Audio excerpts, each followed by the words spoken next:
मैं basically e commerce के साथ टच था, फेसबुक के ग्रुप्स वगैरह मैंने ज्वाइन किए हुए थे, लेकिन मैं फॉलो अप नहीं करता था। मैं देखता नहीं था कि क्या हो रहा है। जैसे कोई पेपर की तैयारी करता है उस तरह मैंने EVS रजिस्टर पे और ईच एंड एवरीथिंग मैंने सारे कोर्सेज याद कर लिए। एडमिशन लेने के लिए मैं 3-4 दफ़ा गया, मुझे बस यही शक था कि मेरे पैसे बनेंगे या नहीं। क्लाइंट ग्रैब करना ही सबसे मुश्किल फेज़ है बीइंग अ वर्चुअल असिस्टेंट। तो जब मैंने होलसेल और PL की ट्रेनिंग कर ली थी तो मुझे दराज के क्लाइंट्स मिल रहे थे, तो मेरे जहन में ये आता था कि यार मैं दराज की तरफ चला जाऊँ। जो मुझे इतना लेट क्लाइंट मिला उसमें एक ये वजह भी थी, मेरी कम्युनिकेशन स्किल बहुत ख़राब थी। मेरी monthly earning almost 1 lakh cross होती है।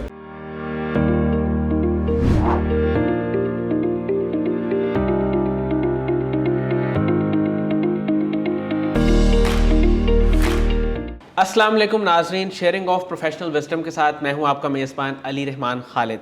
नाजरीन, जैसा कि आप जानते हैं हम हमेशा ही एनेबलर्स की सक्सेस स्टोरीज़ आपके साथ शेयर करते हैं, ख़ास तौर पे उन लोगों की जो अपने स्किल्स को डेवलप करके ई कॉमर्स के ज़रिए अर्निंग कर रहे हैं। इनका ताल्लुक एबटाबाद से है। हम इनसे जानेंगे कि ये ई कॉमर्स की तरफ कब और कैसे आए। अस्सलाम वालेकुम मोहम्मद उमैर साहब, कैसे आप? ठीक हैं। वालेकुम अस्सलाम। सर, मुझे ये बताइएगा कि ई कॉमर्स में आप कैसे आए? आपने बताया आप जॉब भी कर रहे थे, आपने स्टडी भी की, IT की फील्ड से आपका ताल्लुक था। ई कॉमर्स में आने का कैसे सोचा? ई कॉमर्स में बेसिकली इस तरह है कि मैंने DE इन डिप्लोमा मतलब इलेक्ट्रिकल और IT दोनों में किया था बैक इन 2019। तो जैसा कि है नॉर्मली डिप्लोमा किया उसके बाद जॉब्स, मतलब मैंने लाहौर में मैंने जॉब की बेसिकली इलेक्ट्रिकल और IT से रिलेटेड। तो मैं बेसिकली ई कॉमर्स के साथ टच था, फेसबुक के ग्रुप्स वगैरह मैंने ज्वाइन किए हुए थे 2019 और 2020 सारे, लेकिन मैं फॉलो अप नहीं करता था। मैं देखता नहीं था कि क्या हो रहा है, बस ज्वाइन थे। तो उसमें ये था कि जब मैं इधर आया मैंने देखा कि हर कोई मतलब ई कॉमर्स ज्वाइन कर रहा है, तो मुझे भी शौक़ तो था, लेकिन मैं एक लूप में फंसा हुआ था कि भाई जॉब ही करनी है, जैसे कि घर वाले और इस तरह होता है, जॉब ही करनी है। जॉब मैंने 2019 में लाहौर में स्टार्ट की और 2021 के स्टार्ट में मैं क्विट करके लाहौर से एबटाबाद वापस चला गया। तो वहाँ पर मैंने EVS बेसिकली मेरे पास था, तो मैंने लर्निंग स्टार्ट की Amazon private label model, wholesale model, क्योंकि मुझे पहले का पता था वर्चुअल असिस्टेंट क्या है, बेसिक मुझे हाउ नाउ थी, क्योंकि वीडियोस मैं अक्सर देखता रहता था। तो मैंने 3-4 महीने इस तरह जैसे कोई पेपर की तैयारी करता है उस तरह मैंने EVS रजिस्टर पे और ईच एंड एवरीथिंग मैंने सारे कोर्सेज याद कर लिए, लिख लिए, सारी मुझे टेक्नोलॉजी पता थी, लेकिन मेरी इनकम मतलब जनरेट में इनकम वाली साइड नहीं जाता था। रोज़ रात को मतलब मैं यही सोचता था कि यार मैं डेली उठ के 12-12 घंटे कोर्सेज़ को मैं दे रहा हूँ और क्या नाम है, इनकम नहीं है कोई, क्योंकि जो मेरा बैकग्राउंड ज़रा सा था उसमें ये था कि कॉलेज लाइफ से मैं अर्निंग कर रहा था, मैं सोशल मीडिया के थ्रू अर्निंग कर रहा था, जॉब के साथ भी, स्टडी के साथ भी, लेकिन ये जो फील्ड मैंने ज्वाइन की थी ई कॉमर्स, तो इसमें अर्निंग नहीं थी। अब उसमें यह था कि अगस्त 2021 में enablers Abbottabad office basically open हुआ, तो उस पर वो मैंने ज्वाइन किया, मतलब मैंने विज़िट किया 2-3 दफ़ा मैंने ज्वाइन किया। तो तब जो उनका अपकमिंग कोर्स था वो Amazon FBA मास्टरी का कोर्स था। अब उसमें यह था कि मेरा शुरू से है कि मैं फ़ीसेस वगैरह घर वालों से नहीं लेता था ना, मैं मतलब कॉलेज की फ़ीस होगी आखिरी सेमेस्टर के बाद से, मतलब सेकंड ईयर के बाद से मैंने फ़ीसेस वगैरह अपनी खुद दी। तो वो जो कोर्स था उसकी फ़ीस, मतलब वो मैं एडमिशन लेने के लिए मैं 3-4 दफ़ा गया, मुझे बस यही शक था कि मेरे पैसे बनेंगे या नहीं, क्योंकि मेरे पास नॉलेज थी। तो मुझे शक वही था कि यार ये भी वही कोर्स होगा EVS की तरह ही, उसी तरह मेरे पास है तो सही, लेकिन अर्निंग का। तो उसने मुझे ये कहा कि आपके पैसे बन जाएंगे अगर आप 6 मंथ आप इधर आ जाओ, आप कामयाब हो जाओगे, आप कोर्स ज्वाइन कर लें। तो उनके कहने पे मैंने Amazon FBA मास्टरी बैच 3 जो फर्स्ट एबटाबाद ऑफिस का पहला बैच था वो मैंने ज्वाइन कर लिया। तो अब मेरा मतलब एक तरह से कोर्स तो मुझे आता था, लेकिन मेरी रिविजन्स होगी। अब उसमें यह था कि अब वीडियोस तो मैंने देखी हुई थी, लेकिन मेरी रिवीजन होने के बाद साथ साथ मुझे प्रैक्टिकल नॉलेज जो सर का एक्सपीरियंस था वो मुझे मिलता रहा। तो अब उस तरह ये था कि मुझे सेकंड लास्ट क्लास में बेसिकली हमारा कोर्स एंड होने लगा था, तो सेकंड क्लास में मुझे होलसेल का क्लाइंट पहला मिल गया। अब उसमें जो क्लाइंट मुझे मिला था बेसिकली मुझे फेसबुक ग्रुप से मिला था, ठीक है, फेसबुक ग्रुप से मुझे क्लाइंट मिला था और उसका काम मतलब मैंने स्टार्ट किया। सर, होलसेल बिज़नेस में मुझे ये बताएं कि होलसेल बिज़नेस को जब आपने चूज़ कर लिया और बिज़नेस भी स्टार्ट कर दिया, कोई ऐसी जगह आई जहाँ पे आप स्टक हुए हो या जो मुश्किल फेज़ आपको लगा हो होलसेल बिज़नेस में, वो क्या था? सबसे पहले अगर कहते हैं तो सबसे पहले क्लाइंट ग्रैब करना ही सबसे मुश्किल फेज़ है बीइंग अ वर्चुअल असिस्टेंट। तो जब मैंने होलसेल और PL की ट्रेनिंग कर ली थी तो मुझे दराज के क्लाइंट्स मिलते थे, तो मेरे जहन में ये आता था कि यार मैं दराज की तरफ चला जाऊँ, लेकिन एक वो जो चीज़ होती है कि अपने जो आपका गोल है उस पर आप कायम रहें, स्टिक करना, आप उस पर स्टिक रहें, क्योंकि अब दराज के मुझे इतने 2-3 क्लाइंट, मुझे ऐसे बंदे भी मिलते थे जो कहते थे हमारे 4 अकाउंट हैं, आप 20,000 के हिसाब से सैलरी लें, आप बस दराज शुरू कर दें। तो मैं तब मतलब स्टिक रहा, बहुत मैंने मतलब मुश्किल फेज़ देखा है क्लाइंट ग्रैबिंग में, ठीक है। तो उसके बाद क्लाइंट ग्रैब की टिप यही है कि विजिबिलिटी ग्रुप्स में सबसे आसान अगर मैं बताऊं तो फाइवर अपवर्क से भी आसान आपका फेसबुक ग्रुप्स है। आपके जो ई-कॉमर्स बाय एनेबलर्स ग्रुप है, एनेबलर्स बाय साके बाजार ग्रुप है, उसमें विजिबिलिटी, एक मैं छोटा सा एक्सपीरियंस शेयर कर दूं।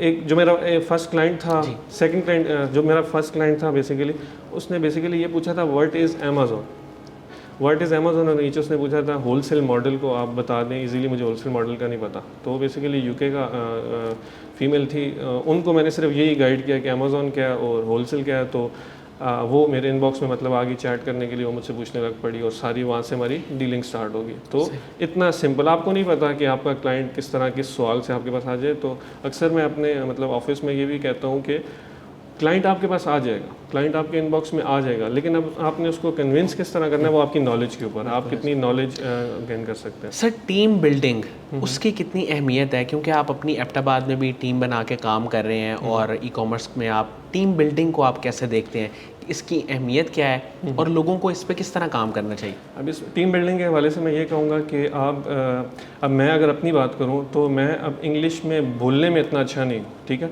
अब लेकिन इसका सबसे आसान हल ये है कि टीम बिल्डिंग आप कर लें। अब मेरे एबटाबाद ऑफिस में ऐसे मेंबर्स हैं जो क्या नाम है इंग्लिश बोलने में अच्छे हैं। मतलब होलसेल में एक फेज़ है कॉलिंग, आपको ब्रांड्स और डिस्ट्रीब्यूटर्स वगैरह को कॉल करनी पड़ती है जिसमें अप्रूवल के चांसेस ज़्यादा हो जाते हैं। तो मैंने बेसिकली उस तरह टीम बिल्डिंग कर ली। अब होलसेल के अंदर वेब डिज़ाइनिंग आता है, LLC क्रिएशन आता है। तो अब आप अगर क्लाइंट को एक ही चीज़ एक ही जगह में मिल रही है तो वो ज़्यादा कंफर्टेबल है आपके साथ काम करने में, क्योंकि उसको एक ही छत के नीचे सारी चीज़ें मिल जाती हैं। तो टीम बिल्डिंग इस तरह भी अच्छा है और टीम बिल्डिंग इस तरह भी अच्छा है कि आप आगे रोज़गार भी दे रहे हो, आप आगे रोज़गार दे रहे हो। आप वेब डिज़ाइनिंग है आगे, अब बेसिकली मैंने अपने अब छोटे भाई को साथ लगा दिया वेब डिज़ाइनिंग के लिए। अब वो उसका जैसे ही कॉलेज फिनिश हुआ तो मैंने उसको वेब डिज़ाइनिंग पे लगा दिया कि भाई वो भी फ्रीलांसिंग के साथ स्किल्स को सीख सके। सर एनेबलर्स का ओवरऑल एनवायरनमेंट आपको कैसा लगा? एनेबलर्स का इन्वायरमेंट बहुत अच्छा है। इसका एबटाबाद ऑफिस में बेसिकली मैंने बहुत सी ऐसी चीज़ें सीखी जो मतलब मैंने ना कॉलेज में सीखी, मैंने बेसिक कॉलेज में सीखी ना स्कूल में। आपको आपकी पर्सनालिटी ग्रूमिंग पे वो काम करते हैं, आपको कम्युनिकेशन, मैं बहुत शाय मतलब बेसिकली हूँ। मैं क्लाइंट्स के साथ स्टार्ट में जो मैंने जो मुझे इतना लेट क्लाइंट मिला उसमें एक ये वजह भी थी, मेरी कम्युनिकेशन स्किल बहुत ख़राब थी। एनेबलर्स बेसिकली वर्क में बेसिकली जो डिफरेंट सेशन होते हैं, मोटिवेशन सेशन, आप जो सेशन किसी भी टॉपिक पे होते हैं उससे आपकी कॉन्फिडेंस और आपकी कम्युनिकेशन स्किल पे काम बहुत कर रहा है। अब जो चीज़ मुझे बहुत ज़्यादा अच्छी लगी थी। सर मंथली अर्निंग एवरेज आपकी कितनी है इस वक्त?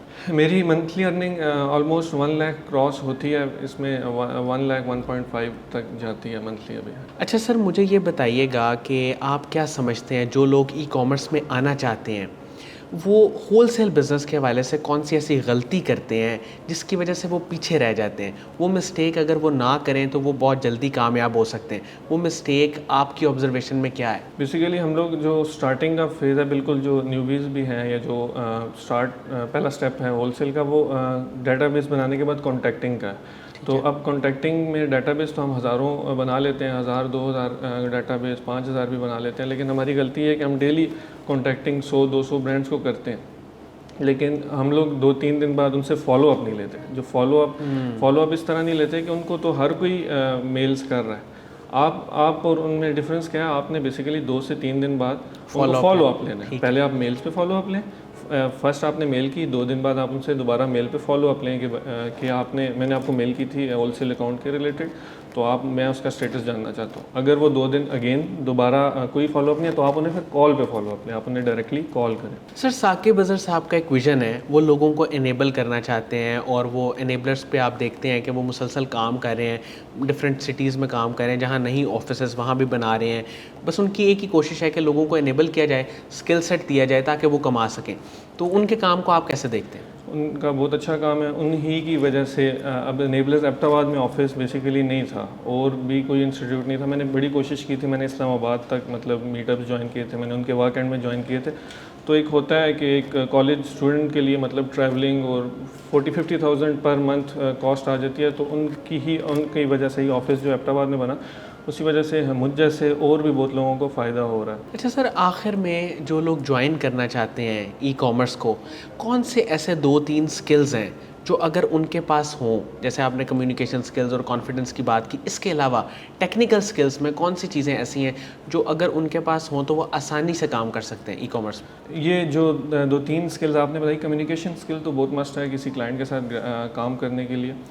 उसमें अब ये है कि आप डेटाबेस अच्छे से अच्छा बनाएं, ज़्यादा से जितना ज़्यादा आपके पास नंबर ऑफ़ ब्रांड्स की डिटेल्स होंगी, आपके पास उतना ज़्यादा अपॉर्चुनिटीज़ होंगी उनको कॉन्टैक्टिंग करने के लिए। उसके बाद आपने प्रोडक्ट जो होलसेल की है वो काफ़ी अच्छी तरह, थोड़ा टाइम ले लें, कोई इशू नहीं है, लेकिन आपने काफ़ी अच्छी, क्योंकि आप अपने क्लाइंट के जो इन्वेस्टमेंट है उसको अगर अपनी समझ के काम करेंगे तो आप बेसिकली प्रोडक्ट फाइनलाइज करने में थोड़ा टाइम ज़्यादा ले लें, उसमें देख लें कि कल को मार्जिन है, बैक आप 365 डेज़ पे कीपा पे जाके उसका ग्राफ देख लें कि उस पर बाय बॉक्स कोई सप्रेस ना हुआ हो, और ईच एंड एवरीथिंग आप ज़रा टाइम लेंगे।